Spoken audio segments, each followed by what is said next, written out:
Assalamu alaikum urmattu ustaz. Allah sizden razı olsun. Ayız görgön wagtda Kur'an alifbesinden kitepti karmabastан көрüp turup sağa koysa bolobu. Ova. Egerde kelimeleri, sözlerdi öğretip atsanız, anda karmasanız da boluveret. Bирок Kur'an'dın özün tekst yazılgan жерди karmabaş керек. Okup atkanda ayat толук okubastан sözlerdi tuuralap. Misal üçün kaysi bir ayat sözді okubasız, şonu siz tuuralap sözdün özün aytıp berseniz jaraya beret. Бирок ayat толук okubayız. Ayat толук okuganda Kur'an okugan bolup kalasız. Бирок bir makarajda tamgalar turan çıkpay kalganda misal üçün aleyhim dep oңдосоңуз жарай берет да, анан баштан аяк окуган кандай болбойт. Бирок угуп ошонун туура экендигин туура окуп атасың да, ушинтип оку, айымды чыгар, муну чыгар деп же жаттаганын кайталап айтып берсе угуп оңдосоңуз жарай берет. Assalamu alaikum. Biz автоунаа сатып алдык эле. Бирок акчабыз бир аз калып, кредит алып кошумча кылып алдык эле. Атам ошол унаа менен таксиге чыгып иштейт. Ошол тапкан акча арам боло, эгер ошондой болсо эмне кылыбыз керек кредитти төлөп бүттүк. Рахмат устаз, Аллах разы болсун дейт.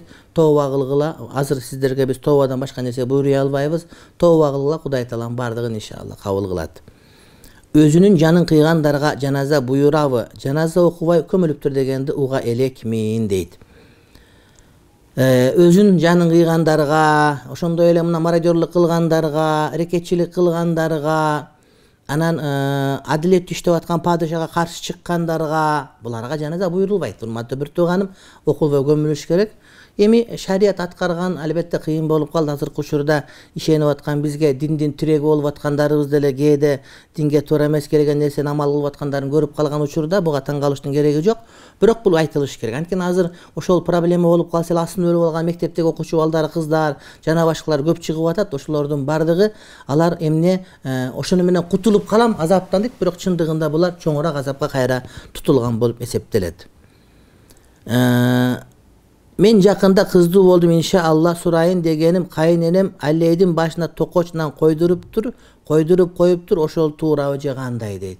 Эми ошо жанагы садаган кетейин, ошол жанагы инелерибиз балам башы садака болсун деп ошону мындай бир башынан тегеретип дегенди ошону туура түшүнүп алып башынан анды койдуруп кыркышат. Эми ал андай салт биздин шариятыбызга туура келбейт жок. Бирок ошол жанагы ошентип итке салып берип же башка бирөөлөргө берип башына садака деген жөн эле нан садака кылса боло берет. Аны башка кыркыштын кажети жок. Эми андан ширк деген таппайбыз, болгону сөздүн түз маанисинде түшүнүп алган деп гана түшүнүп коебуз.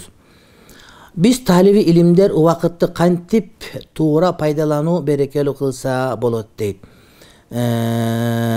Негизи урматтуу бир туугандар, ошол талип илим болгонго чейин мектепте жакшы окушганга аракет кылыш керек. Ошол мектепте жаман окугандардын бардыгы келип талип илим болом деп илимди жыргатышпайт. Ошол эгерде балдарыңар келечекте аалым болуусун кааласаңар, ошол мектептен баштап жакшы окуганына эмне сөзсүз түрдө көңүл бурушуңуздар керек деп мен айтар элем. Анан ошол убакытты шарият буйругандай өткөрсөк, ошондо иншалла ысырап кылган болбойт. Эгер талип илим болсо, ошол илимге аракет кылыш керек. Бул өзүнчө чоң илим. Ошол кайсыл учурларда жаттоо, кайсыл учурда кайталоо, кайсыл учурда эс алуу керек экендигине маани берилсе, иншалла бардыгы ордуна келе турбаттуу бир тууганым. Эң негизги маселе намазды өз убагында окуп, намаздын сүннөттөрүн, парздарын толук аткара турган болсо, Кудай таалам калган убактыбызды берекелүү кылат. Өзбек тилинде которулуп чыкты. Анан менимче түрк тилинде чыккан, араб тилинде Устаз Абдулфатах Бугадданын ошол жанагы аалымдардын жашоосундагы убакытты маанилүү деген китепти бир сере окусаңыз, ошондо мен ойлойм бардыгы жакшы болот деп. Баш кийимди бирөөгө берсе болбойт деп ушул туурабы? Албетте калпак берсеңиз мончого кийип ал дегендер бар, баш кийимдин кадырын билбегендер.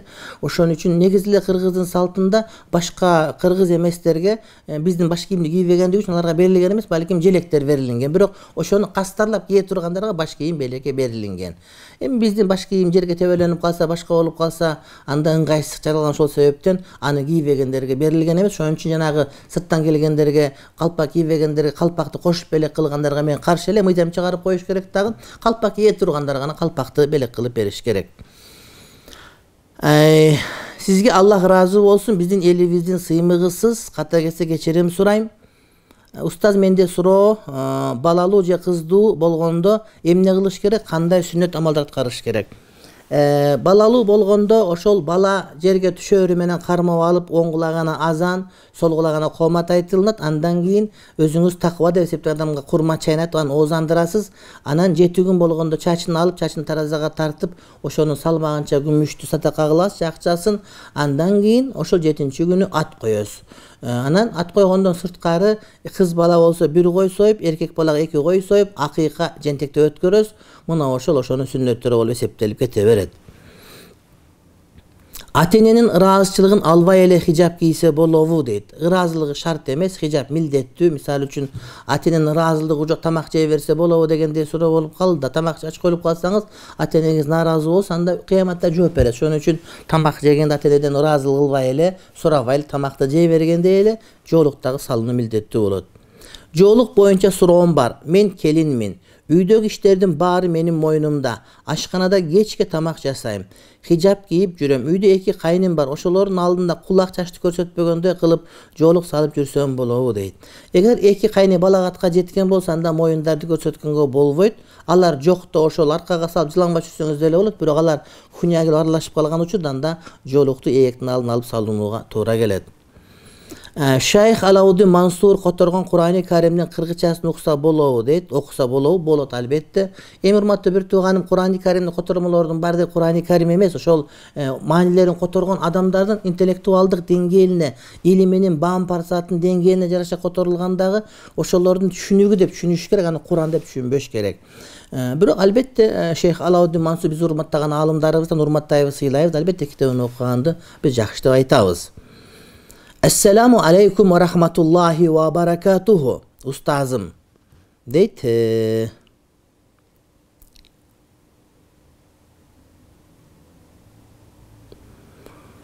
Москва шаарында турабыз. Үй бүлөмдө динден түшүнүк бар. Элхамдулилля. Адал эмес тамакта айырмалашат. Бирок атам магазин иштетип, ал жактан ашык калган тоок эттерин бул жакта муктаж үй бүлөлөр бар. Ошол үй бүлөгө берип коет, олардын арам тамак жешин атам себепкер болуп калабы деп ойлоном дейт. Эгер ошол тоок адал болсо сооп болот, эгерде арам болсо анда арам болот, арамды бербеш керек. Сизге терең ыраазычылык билдиребиз. Сизди сабактарыңыз көргөн сайын рахат алчу болуп калдым дейт. Рахмат, Аллах разы болсун. Жана башка мактоо сөздөр бар экен. Кудайым жакшылык берсин. Нифас менен хайыз ортосунда таза күн канча болуш керек дейт.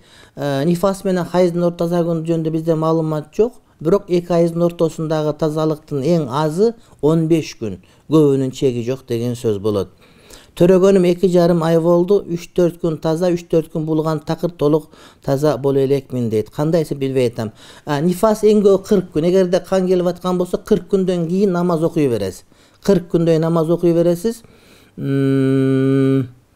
Анан ошол ар айдын башындагы этегинде адатыңыз бар, ошол адатыңызга карап эсептеп кармай бересиз. Мисалы үчүн бир ошол кээ бир аялдар нифас бүткөндөн кийин деле ай бою токтобой кан көрө берсе, ошол өзүнүн адаты бар да, айдын ортосунда этегинде башында ошол канча күн адат көрсө ошончон айыз эсептеп калгандарын истихаз деп окуй бере турган болот.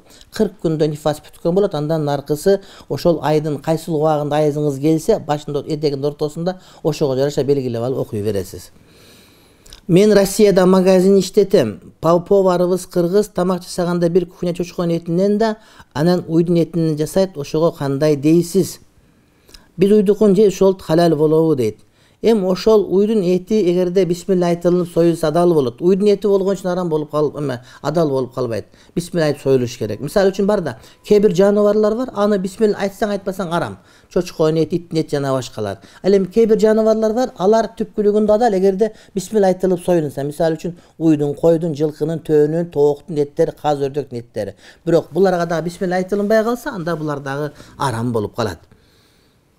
Менин апам азиздерим колдосун, жет атага ума энелерде бата кылат. Ошого жакшы нерсени айтып коюңуз сураныч. Сиз дуат интернеттен ширк жөнүндө да 1-2 ооз айтып коюңуз сураныч дейт.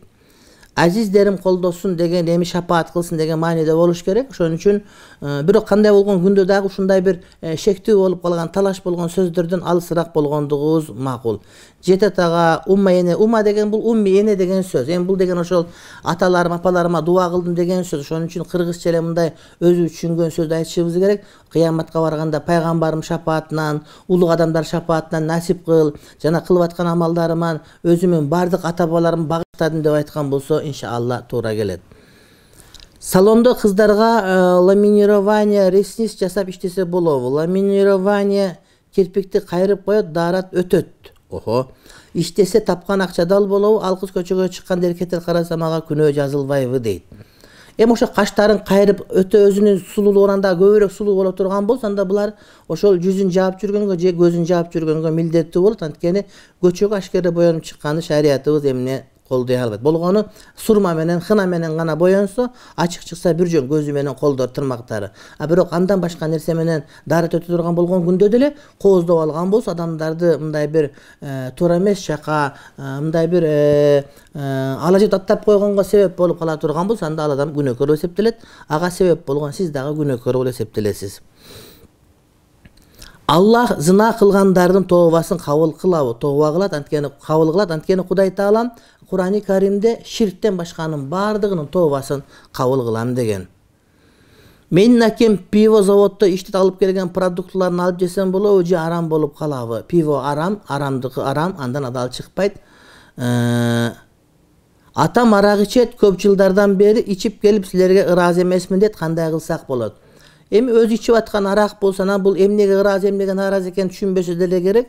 Бирок кандай болсо да атага катып айтпагыла. Ата ушундай, ал тандалып алынбайт.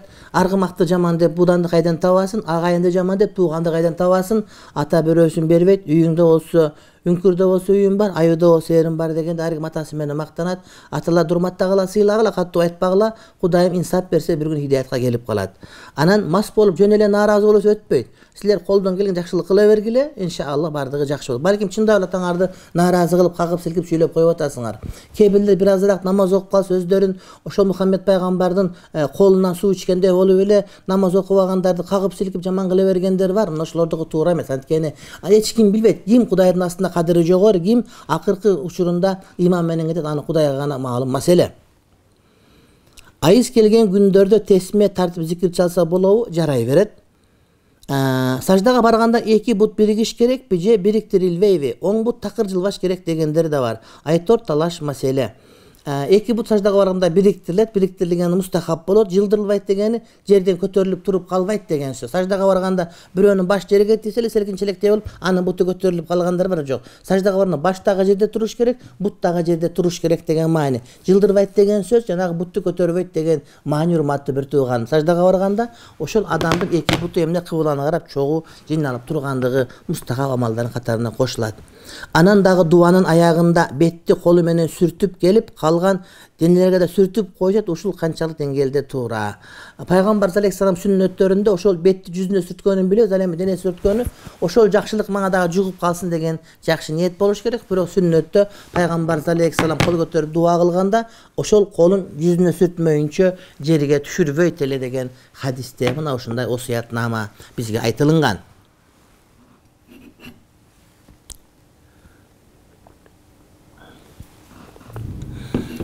Sizden birdemge surayın degem. Түшүмдө пайгамбарыбыз Мухаммед саллаллаху алейхи ва салламды көргөндө боло берем, бирок эч жүрөгүмө ыйман келтире албай атамын. Катачылык болсо кечиресиз, өзбек жаранымын кыргыз тилинде окубагам дейт. Көрбөсөңүз да көргөндөй болгон, албетте бул жакшы, урматтуу бир тууганым. Анан эми ыйман келтире албайм дегениңизди мен түшүнбөй турам. Анткени ыймандуу адам ушул жерге ассаламу алейкум жазып атат. Балким ошол мындан дагы жогорураак деңгээлде ыймандуу болушум керек деген ошол сиздин моокумуңуз канбай аткан болушу мүмкүн. Бул ошол ыймандуулардын бардыгынын оорусу иншалла.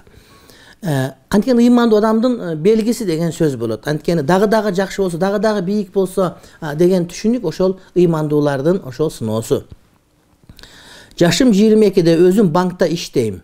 İştep жатам. İşteyim. Atam üylön dep atat. Bирок menden чоң эки агам бар. Чоң азырынча үйлөнгөнгө болбойт. Режим сактап атат.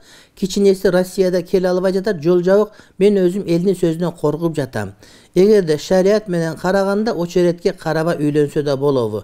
Үйлөнө бер, ал такыр үйлөнбөй калса эмне сен ошо ойдон жүрө беришиң керек болобу? Андай эмес. Бул ырыска ар кимдик. Ошон үчүн агасы мурдабы же барыңар бир күндөй айырмасы жок. Сенин насибиң келип калган болсо үйлөнө бер. Атаң туура айтат. Шарият эч кандай бул нерсеге тыюу салуу жок. Ал эмес, бул салтыбызда деле жок, урматтуу бир тууганым. Салтыбызда деле жок. Салтыбызда ошол агасы үйлөнөйүн деп даяр турса, үйлөнүп атса, аны токтотуп коюп иниси үйлөнгөнгө болбойт туура. А бирок агасынын шарты болбой, жолу келбей аткан болсо, иниси үйлөнгөн болсо, салт деле, дин деле, шарият деле, арият деле ага эч кандай каршылык көрсөтпөйт. Орозо учурунда бир күн оозумду ачып алдым эле. Орозо учурунда бир күн оозумду ачып алдым эле, кантсем кутула алам дейт.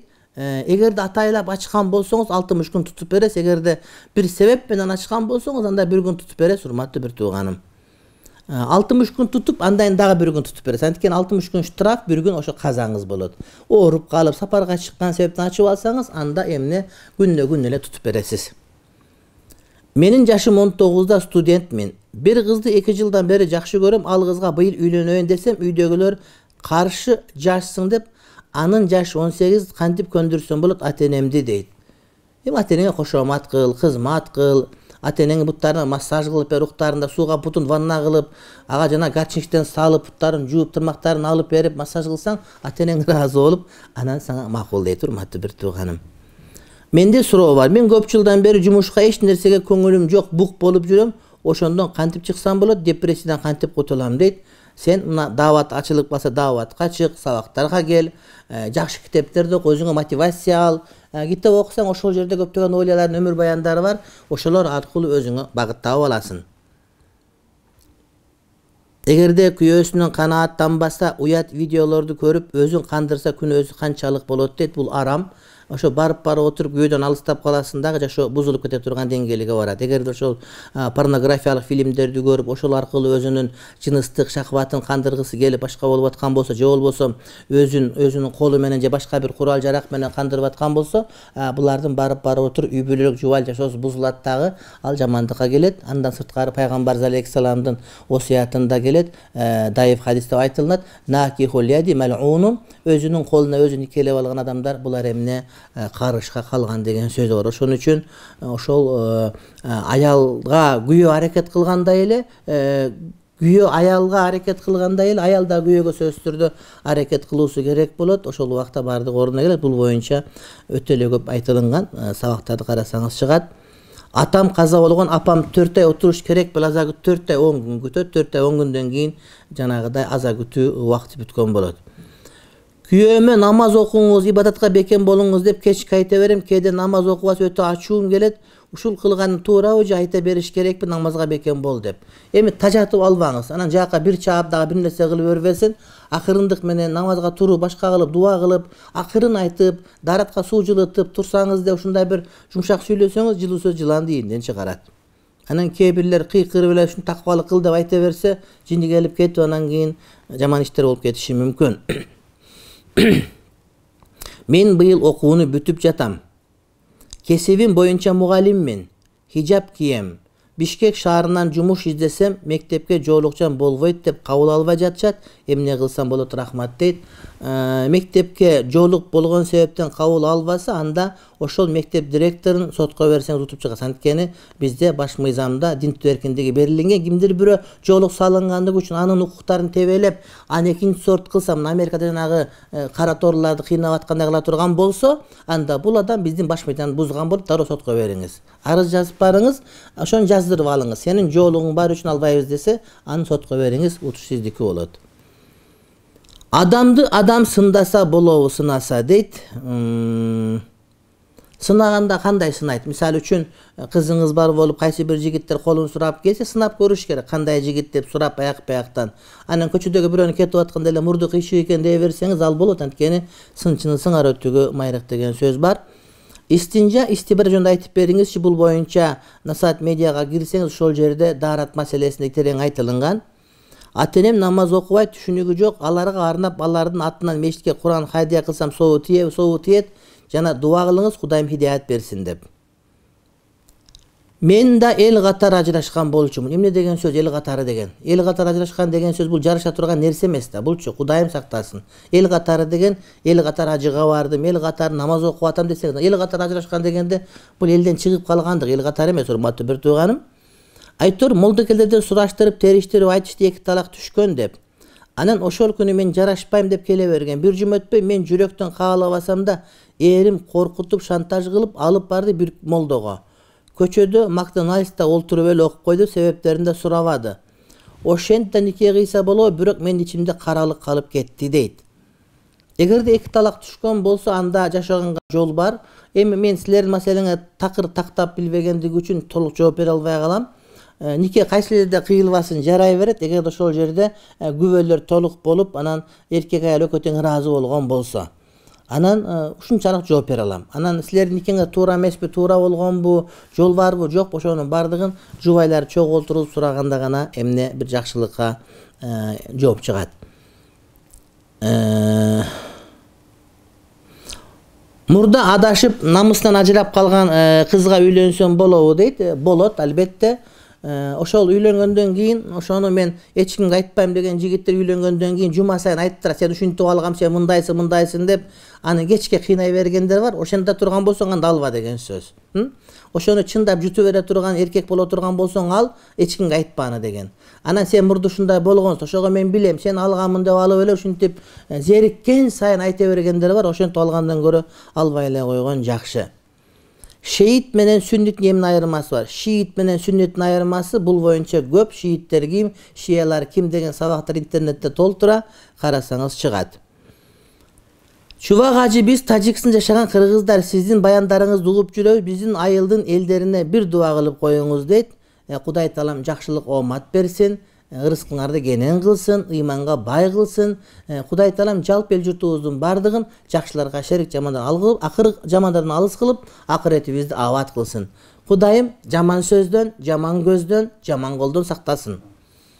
Биз 5 жылдан бери балалуу боло албай атабыз. Аллах менен келишимди кандай түзсө болот, шартын айтып бериңизчи. Аллах менен келишим түзүлбөйт, бул деген назир деген макру. Жөн эле дуа кылгыла. Раббана хаб лана мин ладунка зурриятан тайyiba иннека сами'у дуа деп Кудайым кабыл кылат. Баланы жашынан, катынды башынан деген сөздүн маанисин түшүндүрүп бериңизчи дейт. Баланы башынан тарбиялабасаң, анда кийин чоңойгондо сен ата болуп алат деген сөз. Анан катынды башынан дегени ошол жаңы келгенде тартип келиш керек үйдө. Анан 10 жылдан тарбиялап алам деген өтпөйт, ал сени тарбиялап койгон болот. Ошон үчүн биринчи келген күндөн баштап кандай тартип кеткен болсо, ошентип улана берет деген маани. Кызым 9 класска көчтү. Жакын досу баптист болгонун 3 жыл мурун билген. Азыр дос болгон туура эмес экенин билип ойлонуп жүрөт. Биз жаңы билген дос болуп жүрө бергил, азыр кичинекейсиңер деп койгон элек. Достугун үзүш керекпи же дос болуп жүрө берсинби? Өзү эки жүздүү болуп жатам деп жүрөт. Достук деген маселе мусулман менен болот, булар менен кызматташуу деген болот. Буларга даават кылып айта аракет кылсын. Анан эгерде анын таасири тие турган болсо, анда алыстан аракет кылсын. Таасир бере турган болсо, анда аны менен кызматташса болот. Бирок достук деген Кудайымды сүйгөндөр менен гана дос болот. Кудайдан алыс болгондор менен кызматташуу гана болот, достук деген жок. Күйөөм экөөбүз таарынышып эки башка жүрөбүз. Күнөө менден өт деп кечирим сурасам да, мен сенден ыраазы болбоймун деп атат күйөөм. Өзү мени бир да кызганбайт. Досуна, катында алмаштырып турайыл деп айткан сөзүн уктум. Тамаша катар айттым деп туруп алды. Ошондо ушул ыраазы эмесмин деп айтып жаткан сөзүнө кандай жооп айтып кетет элеңиз дейт. Эми балдарыңар бар болсо, анда жашаганга туура келет. Ушундай болуп калса, ага сиз маани бербеңиз, такварак боло бериңиз, Кудайым таквалык кылсын деп. Бир аз дайыс, бир аз акпагыраак мүнөзү бар экен. Анан ошон үчүн ага кыжалат болбоңуз, бирок алмаштырып жүрө бербеңиз, айбириңизди бекем сактаңыз, таквалык карманыңыз. Анан ыраазы болбоймун десе, ага кыжалат болбоңуз. Кудайды ыраазы кылып аткан болсоңуз ыраазы боло берет. Бирок кээ бир адамдар бар, ошол Кудайды ыраазы кылып атам деп эле өзүнчө ошол жүрө берет да, күйөөгө каршылык болот. Уруксат сурабайт күйөөдөн, күйөөнү токотпойт, башка кылбайт, менсинбейт, башка кыла турган болсо, бул албетте күнөө кылып аткан болот. Жаманбы, жакшыбы күйөө болгону урматташ керек, сыйлаш керек, кадырын ордуна коюш керек. Бирок күнөөгө сизди буйруй турган болсо итаат кылбайсыз. А бирок башка учурдагы моюн сунуу сиздин мойнуңуздагы милдет болот. Мен ойлойм бардыгы жакшы болот деп. Мен ветеринармын, көпчүлүк учурда иттер менен иштейм, ошол болот, иштеген болот. Анткени итти бакканга шарият уруксат берет кээ бир учурларда, ошондуктан иштегенге зыян тийбейт. Айыз келип жаткан учурда тесме тарстан боло берет. Москвадан жазып жатам. Сизге берилген суроолорду көп угам. Анан ошол угушум, түшүнүгүм боюнча жооп берип коем. Күнөөлүү болуп калбайынбы? Жумушта дос туугандарым сурап калышат. Ушинтип айткан, ушинтип уккам деп айтып бериңиз, анан өзүңүз сөз кылбаңыз. Илимдин берекеси ошол илимдин дарегин айтканда береке жугат. Анан мен ойлойм деп айта берген менен болбойт. Ошону эгерде айтылган болсо, тигил устадан минтип уккам, минтип айткан болчу деп туруп, ошого таандык кылып тийиштирип койсоңуз боло берет. Анткени айтып аткан сөзүңүз туура болгону менен, бирок тигил айтылып аткан маселеге дал келбей калыш ыктымалы дагы бар деген сөз. Менин суроом, мен өзүм тааныган тааныштарга акча жагынан деле жана колума не келсе жардам берем. Ошентсем деле аркаман ушак ташып, майда чүйдө сөздөрдү көп айтышып, жолдошума чалып жамандашат, өзүмө жакшы сүйлөшөт. Үйүмө да келишет. Ушундай адамдар менен кандай кылсам болот? Кээде урушуп барып, беттештирип катташпай коеюн дейм. Кайра эле эсимден чыгып билмесем болуп коем дейт. Алар менен эми ушактап жамандагандар менен катташуунун кереги жок. Эми көбүнчө келиндерге ошол кайын сиңдилер ушундай көрүнө берет. Ага маани бербеш керек. Келген жакшы мамиле кылып кое бериңиз. Кудайдан түз болгон болсоңуз, бардыгы өзүнүн ордуна келе берет. Апам шам жагып Куран окуйт, шам жаккан туура. Эгер свет өчүп караңгы болсо жыгылбайын десе жакса бир жөн. Бирок шам жакканда периштелер келет, дагы бир нерсе болот деп отко киргизген дегендей шаманизмден калган нерсени кармаңызса, шам ошондон калган, андал жакшы эмес болот. Ассаламу алейкум устаз, Аллахым өзү сизу бизден разы болсун. Устаз, музараба хакында азыраак маалымат бере аласызбы илтимос? Мен пул беремин ва 70-30га келишим түзөмөн. У ишни кылады, 70% алады. Мен иш кылмаймын, 30% аламын. Агар зарар болсо мен 30, шеригим 70 буладымы? Ооба, музараба түз, музараба деген бир адамдан иш бир тараптан тыйым болот. Анан каалагандай бөлүшөсүздөр. Кааласаңар 50, кааласаңар 70-30. Анан ошол бүткөн адам иш бүткөндө, ошол эгерде банкрот болуп калса, иштеген адам ишине банкрот болуп, ал эми акча берген адам акчасына банкрот болот. Анан ал акчасы жок адам төлөп беренге милдеттүү болбойт. Мисалы үчүн 1000 сом коссоңуз, анын 30%-ын сиз анын 76-га төлөйт деген сөз жок. Сиз акчаңызга күйөсүз, ал эмне өзүнүн жумушуна күйөт, урматтуу бир тууганым.